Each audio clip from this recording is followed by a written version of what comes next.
Okay, welcome back. This is part 2 of our episode. This is a lot of church organization stuff, and we're going to be talking about section 21 of the Doctrine and Covenants. The introduction to this is the earliest copy that we have is in Revelation Book 1, so handwriting is John Whitmer. In that book, it is called the 17th Commandment, or a commandment, if you will. It actually comes 24 pages before section 20. So this is, in the book, it's way before section 20. Manuscript history puts it, actually, it puts the title page of the Book of Mormon and section 19 in between sections 20 and 21. So if you're reading along in the manuscript history of the church, you get section 20, you get these other two things, and then you get section 21 is how they put it together. So that comes from draft 2. It's in draft 2 and 3, I'm sorry. It's called chapter 22 in the Book of Commandments, and section 46 in the 1835 Doctrine and Covenants. So it's way behind where section 20 is. Section 20 is actually section 2 in the original, and then this is pushed way back into the 40s. There is actually no difference between the section heading of the 1981 and the 2013 editions. So when the church sort of used the Joseph Smith papers to help sort of dictate how to introduce sections to the Doctrine and Covenants, there was really no change here besides they usually just take away the reference to the history of the church because they're not referencing it anymore. So, some circumstantial introduction to section 21.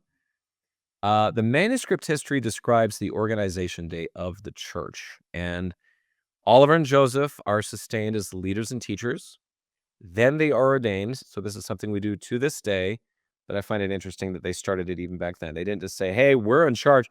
They said, we propose to you as a group, and there was a group of people there, that Joseph and Oliver, have a callings, and this is what they're going to be. People agreed to it, and then they were ordained. So Oliver was ordained first, and then Joseph was ordained second. Same pattern that John the Baptist gave. But in this case, I believe the instructions were implied to have come from Peter, James, and John, which also came down and bestowed priesthood keys. We'll get to that in a section later because there's no contemporary history of that during this time. So anyway, those ordinations occur. Right after that, we get the sacrament passed, as blessed and passed to the congregation. The first members that I believe were previously baptized were confirmed, and they were given the gift of the Holy Ghost. By this time, I believe like Samuel Smith, for example, had been baptized before, as far as we know, the Melchizedek priesthood was restored. So he was among the first there. He had already been baptized and received the Holy Ghost. So from draft 2, we get, the Holy Ghost was poured out upon us in a very great degree.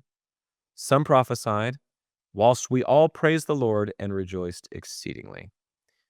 Whilst yet together, I received the following commandment. So it seemed like a happy moment, which I think is kind of a wonderful way to start. And that's where this comes from.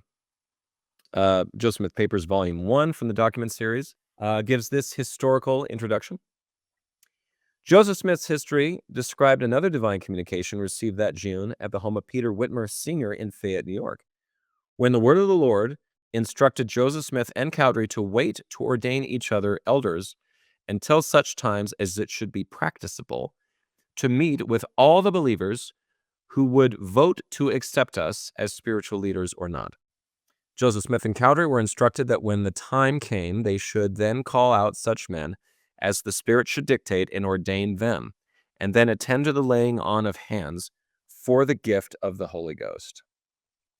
So there is some confusion about the time and place, mostly due to the placement of the Revelation in the Revelation book and a typesetter mistake, we think, saying that it happened in Manchester. So it did not happen in Manchester, it happened in Fayette. In fact, the introduction clarifies this from Volume 1 here. Eyewitness accounts affirm the date and place this document was dictated. Nevertheless, early documents indicate some confusion about both. So there was a little, maybe like, when did this really happen or where did this really happen? But there's enough eyewitness accounts that we believe Fayette, New York, the Whitmer home, 6 April, 1830. As to the exact time down to the second, I can't tell you that. So forgive me there. So some of the events at the April 6th meeting in the Whitmer home. So footnote number 8, we get David Whitmer, one of the few attendees who wrote about the event, stated, "We attended to the business of organizing according to the laws of the land. David Whitmer, one of the few attendees who wrote about the event, stated, "We attended to our business of organizing according to the laws of the land, the church acknowledging us 6 elders as their ministers. Besides a few who had been recently baptized and not confirmed, were confirmed on that day. Some blessings were pronounced, and we partook of the Lord's Supper."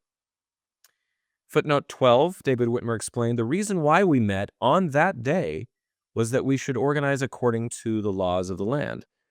On this account, we met at my father's house in Fayette, New York on the 6th of April, 1830. So if you're wondering why they do that. Whitmer also referred to this revelation being given at that occasion. So whenever your eyewitness accounts. Footnote number 2 explains, "There shall be a record kept." That is part of the, big deal. "For an extended treatment of this injunction, see Joseph Smith in his papers."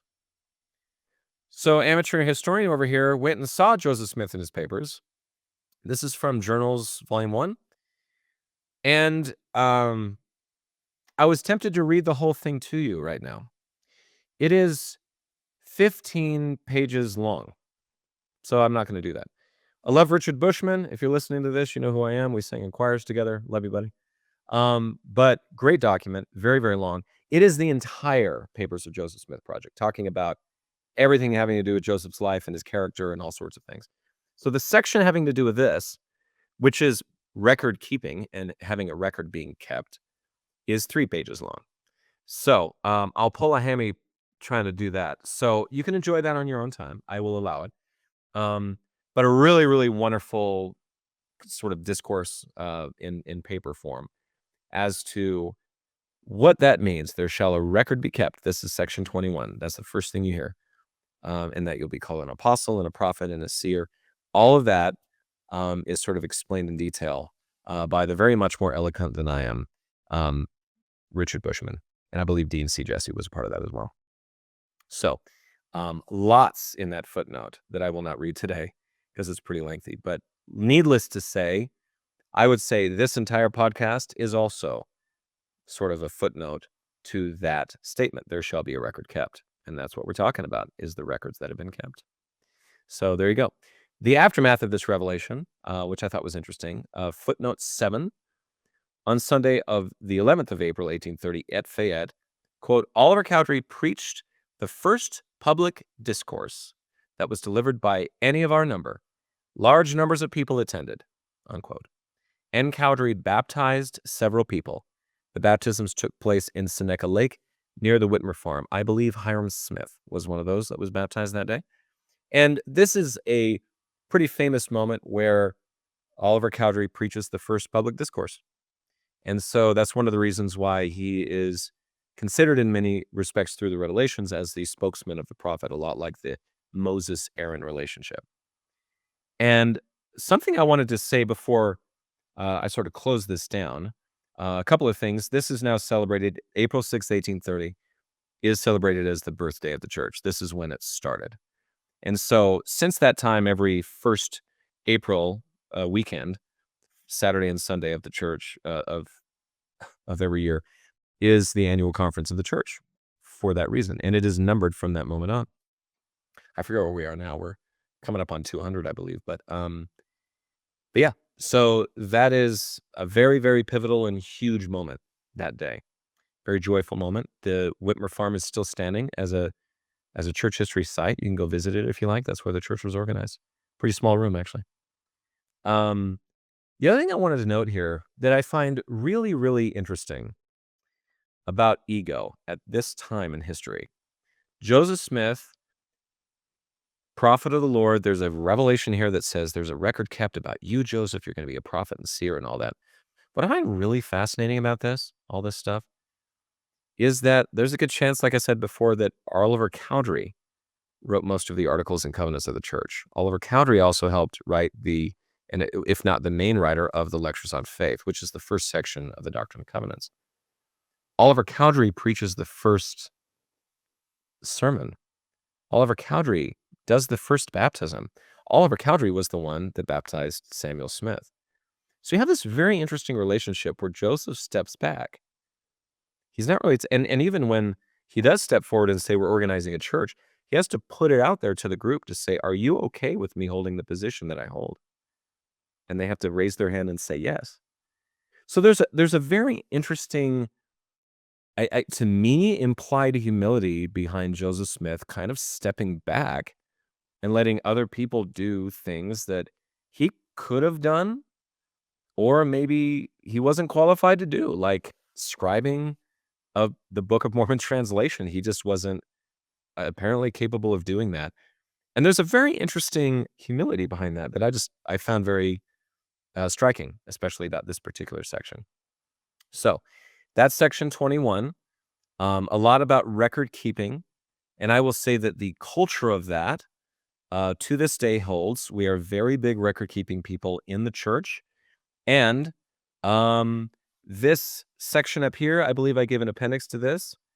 Those are journals that I've kept because our leaders have taught us to this day, keep a journal. Your life is worth remembering.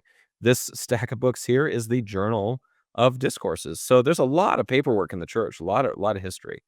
We have a whole history department. These Joseph Smith papers were printed out of the Church Histories Press. And you will see this phrase, I believe, and I haven't been there for a little while, but if you go to the Church History Library or even to some of the museums, you'll see this phrase, "There shall be a record kept among you." So this section is deeply important to the entire reason why this podcast is happening. So thank you to section 21. Next part we're going to talk about is section 22. I get a very small section. So stay tuned for that. And thank you for joining. I'll be back in a second.